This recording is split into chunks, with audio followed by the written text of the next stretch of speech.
I'm high in the Andes Mountains of Peru. At 16,000 feet, every breath is a physical challenge.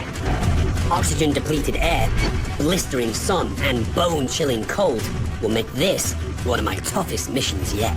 I'm heading to Lake Titicaca, the highest navigable lake in the world. Searching for a creature that lies beneath this unique lake's frigid water. A creature whose entire body is a miracle of adaptation. The Lake Titicaca frog. I just hope my lungs can deal with this altitude. Welcome to the high life. I'm Dominic Monaghan. All my life I've been fascinated by animals. Oh, see, on the road, Frank. The wilder the better. And since I was a kid, I've dreamt of traveling the planet to get my hands on some of the rarest, most beautiful, wow, and amazing creatures out there. And now, finally have the chance.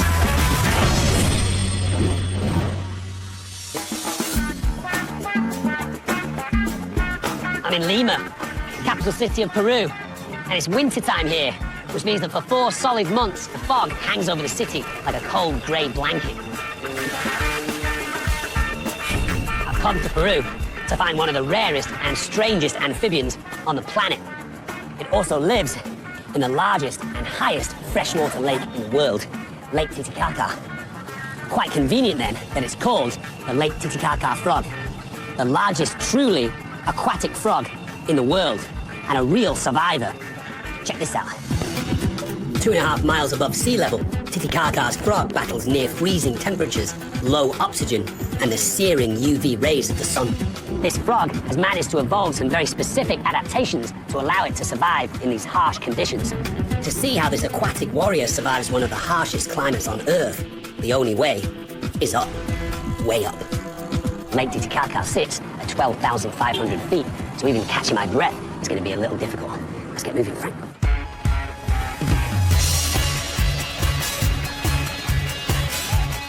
From Lima, it's an 800-mile journey southeast to Lake Titicaca, climbing ever higher into the Andes Mountains. The Andes is the longest continental mountain range in the world, running for 4,300 miles. And in some places, it's 430 miles wide. But before starting that crazy climb, there's one quick stop I have to make. On the outskirts of the city is a refuge for birds of prey. The El Huayco Center sits in the Andes foothills. The owners have offered me a close encounter with a few of the Andes' most intimidating birds of prey. Hopefully a condor will answer. Ah, hi. Hi, how are you? Good. Not a condor. But Lee Schaefer and Jose Corbeto do take care of 450 birds of prey. Many have been injured in the wild. El Huayco provides these birds sanctuary and medical treatment with the goal of returning them back into the wild. Birds of prey are so fascinating because, you know, they're these killers in the sky, and their athleticism is incredible. Yeah.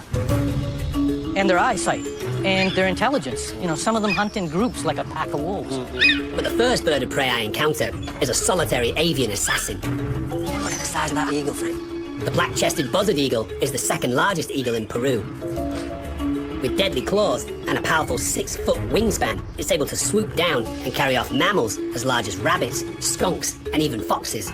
A very, very imposing creature. Yeah, when you're up close like that, that beak looks pretty big. Yeah, I mean, that beak would make a real mess of you. It would make a real mess. Same with the claws. So that's why you got to hang on to those claws. Absolutely spectacular animal. Yeah. You can see the type of power that these creatures have. No flying, no flying. Nice. Superb. But Lee tells me one of their Andean condors, the biggest bird of prey on the planet, is ready to go back into the wild. And he's invited me to release her. Look to the right. This is it? Oh, This is it. This is a juvenile that we're going to release. Nice. So this is the Andean condor. Wow, that is bigger than I imagined. So we need to capture this bird, and we need to transport her up to 3,000 meters where we can finally release her. We should get going. Okay. Capturing this unpredictable wild bird takes nerves of steel.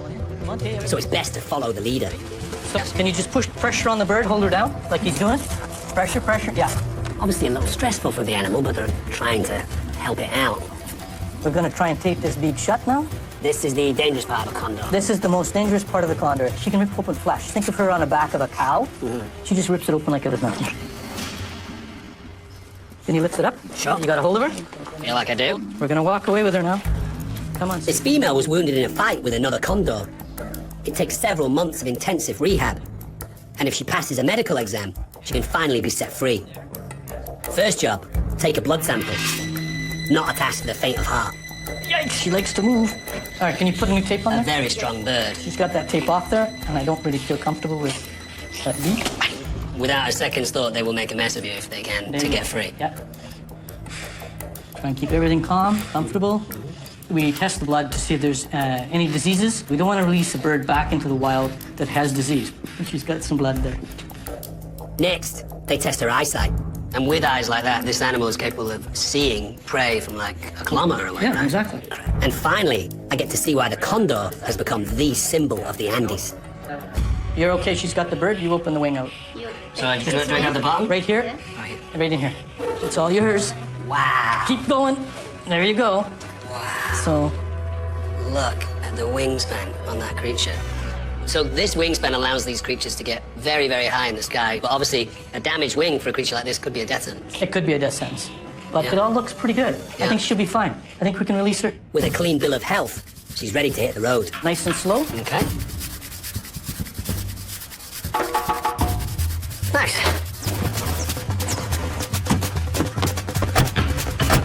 It might be a long drive, but it's absolutely stunning. Traversing this thin mountain road is a white-knuckling experience. But it provides a jaw-dropping view of Condor country. These mountains create powerful thermal updrafts that condors use to their advantage, gliding for hours on those giant wings. Soaring like that helps condors conserve energy and travel up to 130 miles in a single day in search of dead and rotting animals to eat. A condor likes an easy meal, right? Yeah. These are one of the most important creatures in the world for getting rid of dead animals that could potentially cause disease for other creatures, certainly such as us. The mountain path is slow going. Now move on, Brownie. That's about as far as they're gonna go. Yeah, this one's a little Hang on a second. stubborn. Yeah, vamos, vamos, vamos, vamos, chicas. La la la la la la la la la la, chicas. Vamos, vamos. I guess Lee's good with more than just birds. 3,000 uninterrupted feet higher, we reach our destination. Okay. This looks like the end of the road, top of the hill. The release spot is at 9,000 feet, overlooking a breathtaking canyon. So, Lee, this was relatively close to where you rescued this condor, yeah? Yeah, this bird was found, dehydrated, emaciated. Right. So we're hoping by bringing it back here, we're gonna try and reunite it with its family. Aquí. Yeah, put on the floor. So I'm gonna stay still, everyone else stay still too. Good luck to you, my little friend. Look at you, ready to go. You are ready to go, aren't you?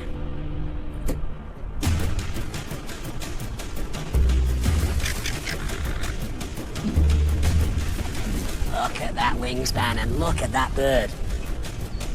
These bright yellow tags will allow this bird to be monitored. Hopefully for a very long time. We don't want to spook her. A little bit of exercise in those wings. Nice, this means she's getting ready to fly. Looking around, testing the wind. It's a wild condor. You would never get this close to one in the wild. See what she's doing now is getting a little bit of the sun's energy on those dark wings. Dusting herself off. Lee and Jose have waited months for this. And if she doesn't fly now, she probably never will, dooming her to a life behind bars.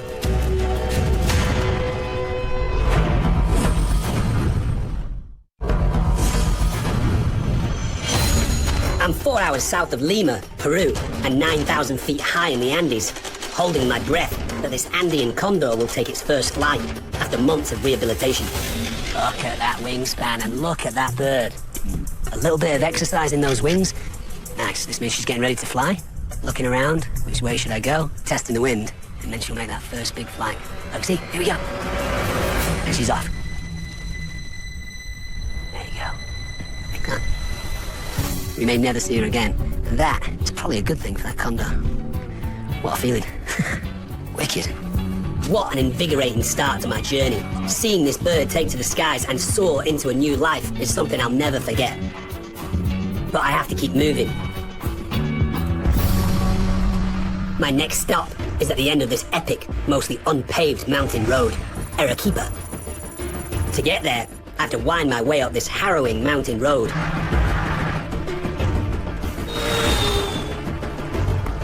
Several hours later, the climb suddenly plateaus. I'm driving in the beautiful Altiplano, the widest part of the Andes. And even though it looks like a roasting hot day out there, it's actually quite cold. The higher I drive, the harder it is to breathe. And if I'm not careful, it could lead to something locally known as soroche. We call it altitude sickness. So this is Arequipa, Peru's second largest city. It's also the second most popular tourist destination in Peru. This is a nice stepping stone city for me to get used to that altitude so I don't feel that sick when I head up a lot higher. First thing I'm going to do while I'm here is head into this market and pick up some supplies. This market has everything, but since I'm facing a climb towards 16,000 feet, I'm looking for an ancient remedy. Oh, this is actually what I'm looking for. This right here is actually a very important leaf in this part of the world, a sacred leaf, and it's been used for over 1,000 years. This is the coca leaf. Some of the symptoms of altitude sickness, which I'm actually having today, like a mild headache, like a tension headache, also a feeling of tiredness. Almost feels a little bit like a mild hangover without any of the fun of the night before. Una bolsa pequeña, por favor. When you chew these little leaves, the juices they release get into your bloodstream, keeping the altitude sickness at bay. You won't really taste anything for a couple of minutes until it becomes activated. And then it tastes like you kind of drank some green tea. And we'll definitely get rid of this slightly nagging headache that I've got. Woo, that's just the boost I need. And with a clear head, I get a crazy idea. We sell panpipes here. I grew up playing the panpipe. I'm actually a panpipe aficionado. So I'd like to kind of, as a gift for the locals here, just play a few numbers. But I left my set back home. We've got these miniature ones here, which, quite frankly, are for amateurs. I do the full-size one, so I think I'll buy one of these. Let's just have a look. Everything seems fine. Good workmanship. How much is that? Yes, sir. 10? Oh, okay, it's a good deal. There you go. Muchas gracias, senor. Hasta luego. Can I borrow your cap, Frank? I'm going to need it for change. This will be chock-a-block full by the time we're done. The panpipe dates back to the Incas, but hit the mainstream in the 1970s. This looks as good a place as any. Now it's the classic sound of the Andes. Okay, I'm trying to think what I'll start with. Okay, I'll start with a traditional one.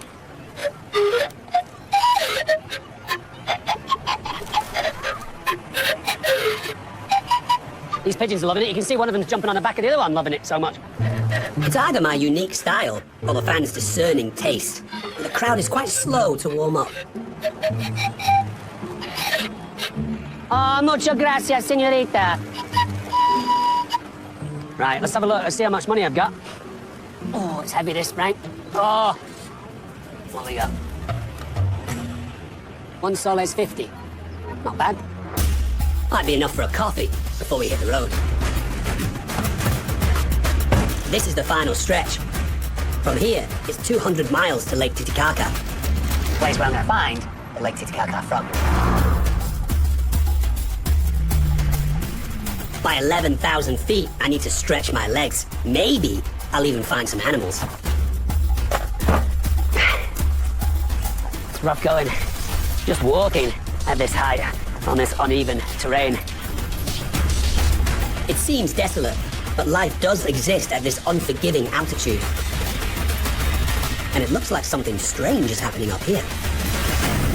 I see some people at the crest of that hill, so why don't we head that way, see what's happening. These people here are just in this little divot here.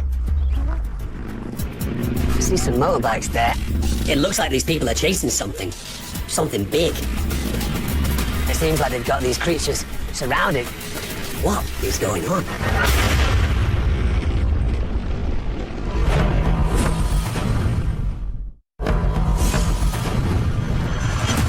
I'm 11,000 feet high in the Peruvian Andes, 3 hours northeast of Arequipa, a harsh landscape with few signs of life. I stumbled on some people chasing big animals, but the question is, what are they doing?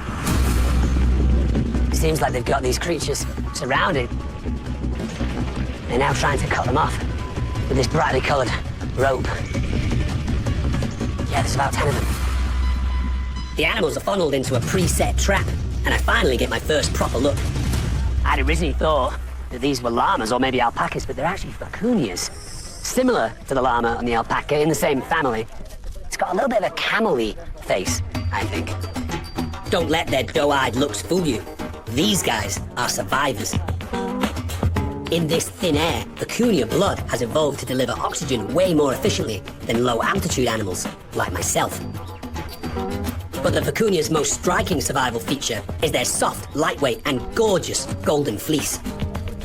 You can see just how much fur they've got hanging down here. That's going to keep them warm in the winter. That exquisite fur is made up of fine, hollow hairs that trap warm air close to the body. The only thing these guys are going to do is just shear them like you would a sheep. The fur, the wool, is very valuable. It turns out these are the indigenous Aymara people, and the shearing event is called a chaku. It happens once a year and has been for 8 centuries. And now it looks like they're getting down to the business end of it. They've selected the first animal to be sheared. Very docile animal, but as you can see, it's a 2-man job at the very least. Powerful creatures. I'm sure once the weather gets warm, they appreciate the fact that this very warm, woolly fur has come off. It takes 3 years for an adult to grow enough wool to shear. It's the most expensive yarn in the world. A vicunia jacket costs a cool $30,000 US. That's why vicunia fleece is called the gold of the Andes. You see just how much fur they got off this one animal. And I feel it very light, but very warm.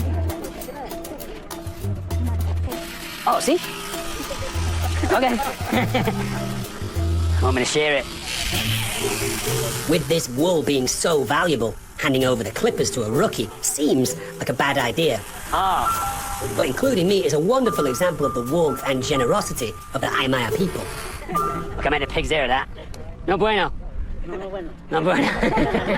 It's not good. Job done. And a little food and drink to celebrate. This right here is chicha. Oh, for me. Gracias. Gracias, senor. A little bit of fermented maize, some barley, and I would assume a little bit of sugar. I'm going to try it. I think you'd have to drink a lot of this to get drunk. There's hardly any alcohol in it at all. Oh no, it's just hit me. With the festivities over, it's time to set these magnificent creatures free. Oh, there's a little gap here. Not even sure if they've seen it yet. There they go, look. Here they go, here they go, here they go. Nice, come on, look. That's it. Now they're free. In this situation, it seems like everyone's a winner. They get a nice summer haircut. This community here gets the wool, and I get to shear an animal I've only ever seen on the internet. Fun. An unexpected but welcome break from the road. Next, a climb to the highest point on my journey. Up here, every breath feels like it's being sucked through a straw, but the view is worth it. Let's have a look at this quite wonderful view. Watch you step here, Frank, a few rocks. Woo! Look at that. That is pretty spectacular. You can see in the distance there, that smoking volcano. That is Sabancaya. I think this is probably about as high in altitude as I'm going to get. Frank's actually got a little snazzy altitude meter. Can I have a look, Frank? Let's show the people back home. 16,006 feet. That's definitely the highest I've been in altitude. The air up here is thinner than it is at sea level. There's less oxygen to get hold of. So you're having to take these big gasps, these big gulps of air, because your body is working so hard to try and get enough oxygen. Nice view, though. Mercifully, it's all downhill from here as I descend towards Lake Titicaca. But first, one final detour, a drive through the driest desert on Earth, the Atacama. Because the Andes Mountains are so high, they block almost all rain from the Atacama region.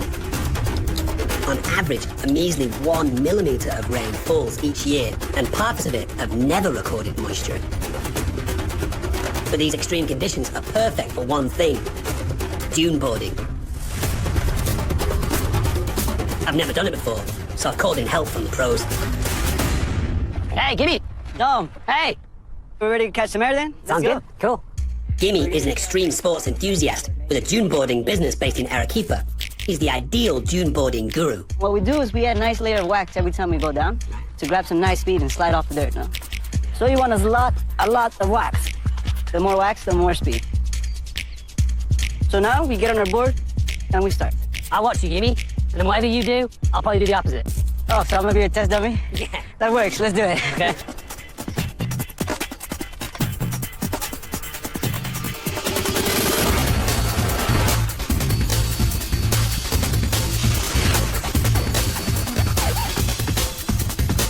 Yeah, but it means I'm gonna fall.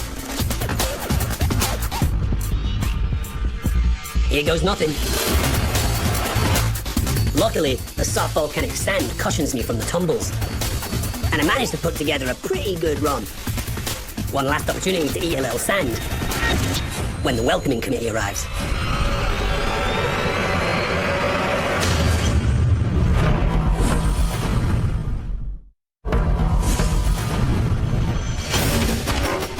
While dune boarding in the driest desert on Earth, the Atacama in Peru, I'd quickly discovered that life even exists here. Very squirrely little guy. Here we go. Right here, Frank. Most people assume that there's no life to be found in the desert. There is life in the desert, quite a lot of it. This is the golden scorpion. There are, I think, 46 different types of scorpion in Peru. I've never seen this guy before. Fast moving. They're an arthropod, related in some way to spiders.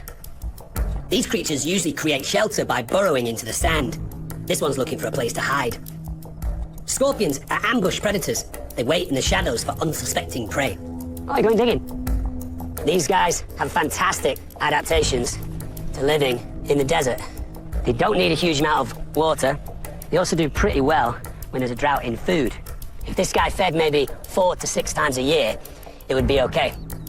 At this size, this creature's probably eating things like crickets, grasshoppers, spiders. When it gets a little bigger, might have the opportunity to overpower a small lizard, something like that. That was the golden scorpion. I'm gonna put this guy back. Dune boarding with a bonus scorpion. A very successful pit stop. Well, except for the sand in my pants. What I need now is a shower, but I don't think that's gonna happen for a while. So this is the final push.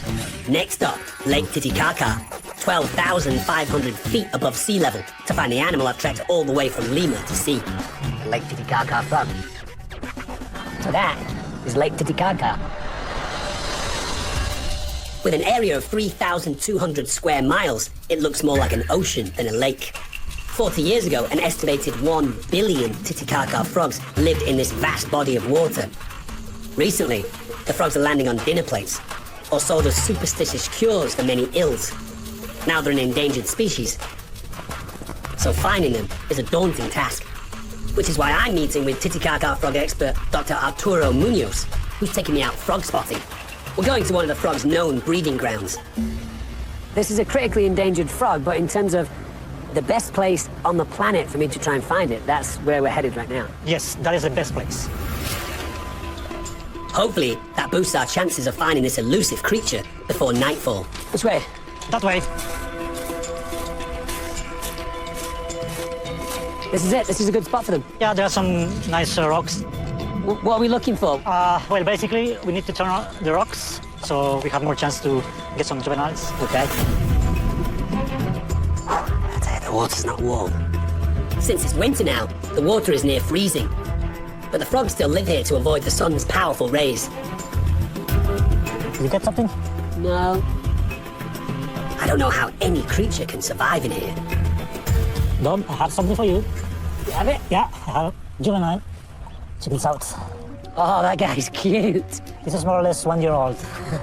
Arturo says this little guy will stay in the shallows for 1 more year before venturing deeper. Very cute little creature. Look at that, Frank.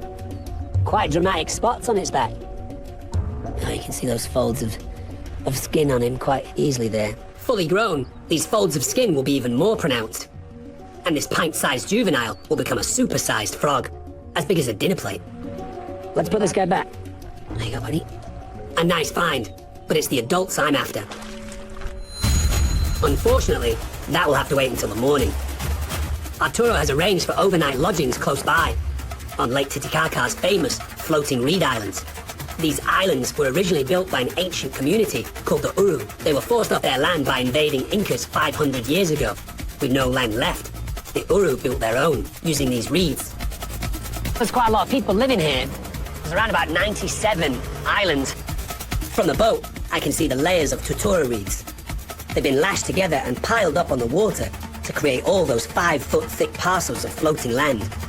Without access to wood or brick, the Uru used the tutura to build everything from ornaments. Very cool fish structure there, look at that. To fishing boats, and even buildings.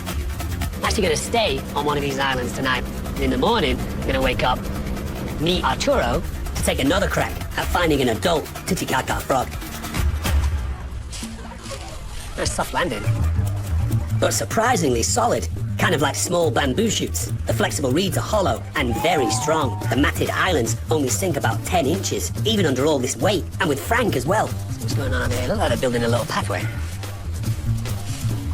But these are all obviously new reeds. But can I help you? Is that okay? Yes. Yeah? Okay. Let's help these guys out. Time to pay my way. My new friend tells me the reeds at the bottom disintegrate after weeks in the water. Not the nicest smelling reeds in the world, but they have just come out of the lake.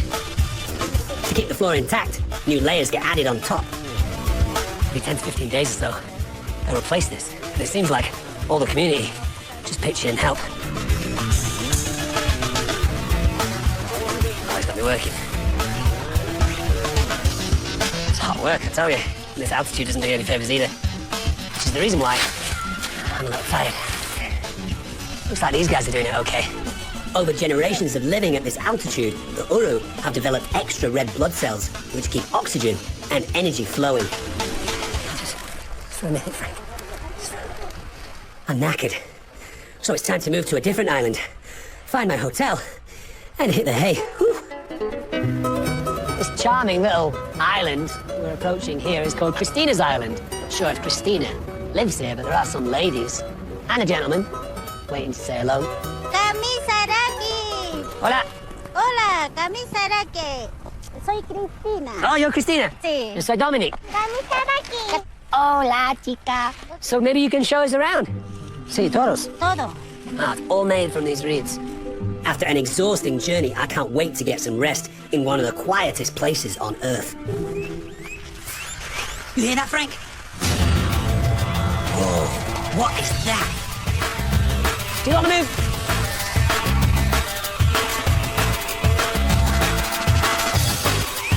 More trouble than trying to catch a snake.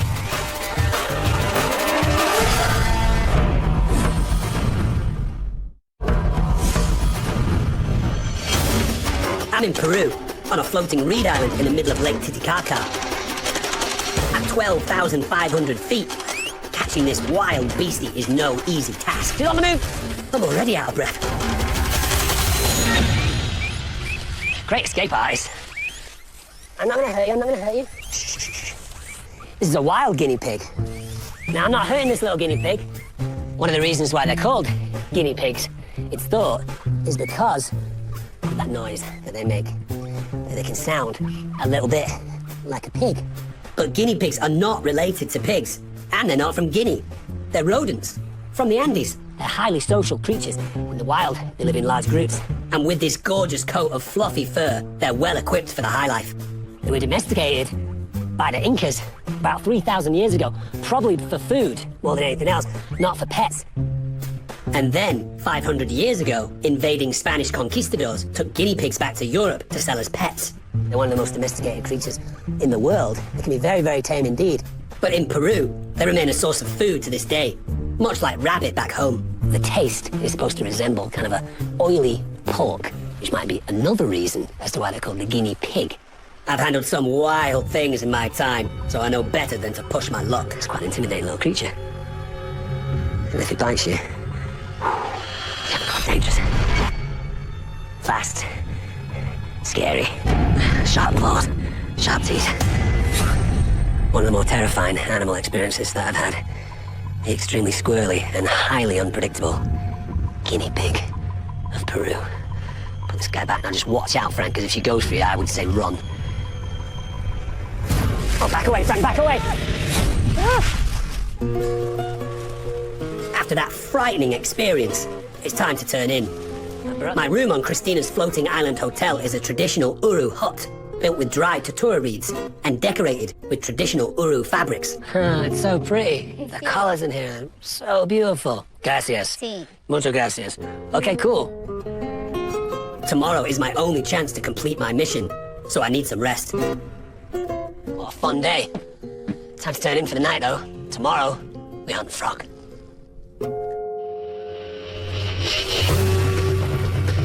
My frog expert guide, Arturo, is taking me to a beach where he's had success finding the highly evolved, high-altitude Titicaca frogs.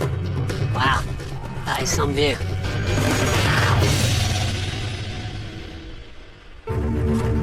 But finding just one critically endangered frog in this vast lake won't be easy.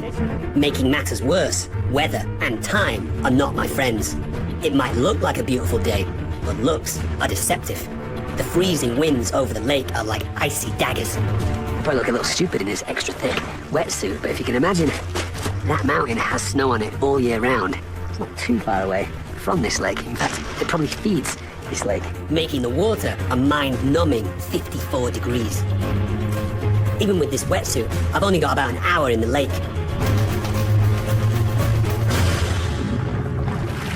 On the plus side, the sun's rays up here are 50% more powerful than at sea level, so visibility in Lake Titicaca is crystal clear. Finding the frogs hidden among rocks and reeds doesn't seem any easier. Oh, no frog yet. It's easily the coldest water I've ever swam in. Kind of takes your breath away. The only thing that you can do to try and warm yourself up is keep swimming. So I'm going to keep looking for this frog. At this altitude, every breath is a struggle, and I'm easily fatigued. Staying focused is more challenging than I ever imagined. But a sudden movement between the rocks jolts me back to life. There's one right there! Look at that! I'm exhausted, and it's nearly impossible to keep up. But this could be my only chance. It's now or never.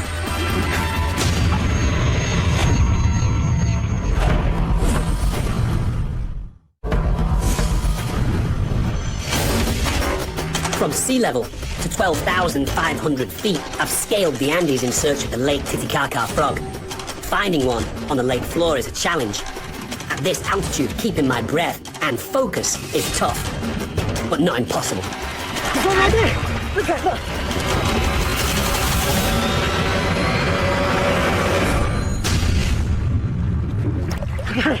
I got it! Let's head into the shadows. Look at this thing. So sweet. Wow. Okay, I'm gonna sit down here. This rather peculiar little slimy object in my hand is the Lake Titicaca frog. Let me just take my hood off. Oh, I can hear again. Wow, look at this bizarre but quite beautiful little creature. This is the largest strictly aquatic frog on the planet. It spends its whole life in the water and only in Lake Titicaca. It may look slightly ridiculous, but this frog is actually a voracious predator. Anything that they can overpower and get inside that pretty large mouth, they'll eat. Now that might be small crustaceans, sometimes other Titicaca frogs. They tend to sit and wait for their prey to come to them. They'll open their mouth, suck in a bunch of water, and try and push that in with these cute little hands that they've got. And they've evolved perfect camouflage to ambush their prey. Look at that, you can see they look just like the rocks that they live amongst. But it's this frog's ability to live in the harsh conditions of the high Andes that makes it one of a kind. When it gets colder and colder, this frog tends to sit relatively still and not burn a lot of energy, thus not lose a lot of its fat reserves, keeping it alive. It's able to sit at the bottom of the lake without coming up for air because of this remarkable adaptation. Look at this here. Look, see that? Very, very apparent flaps of skin. See that, Frank? Very, very unusual. Probably the most unusual thing about this frog. What that skin actually does is allow this frog to absorb very low levels of oxygen out of this lake. Most amphibians can absorb oxygen in the water through their skin, but these supersized skin flaps are the key to this frog's survival in the oxygen-depleted waters of Lake Titicaca. It does have lungs, but it doesn't seem to use them or need them. In fact, it can spend probably all of its life on the bottom of the water. There, it's able to live, safe from the deadly ultraviolet radiation, extreme temperature swings, and thin air of the high Andes. All week, at this altitude, I've been struggling, taking deep breaths, coughing, trying not to exert myself, and I've now found a true warrior that lives up here, an animal that not only survives, but thrives here, and only here, in the waters of Lake Titicaca, the rather beautiful and certainly strange Lake Titicaca frog. I'm gonna put that now. Good luck.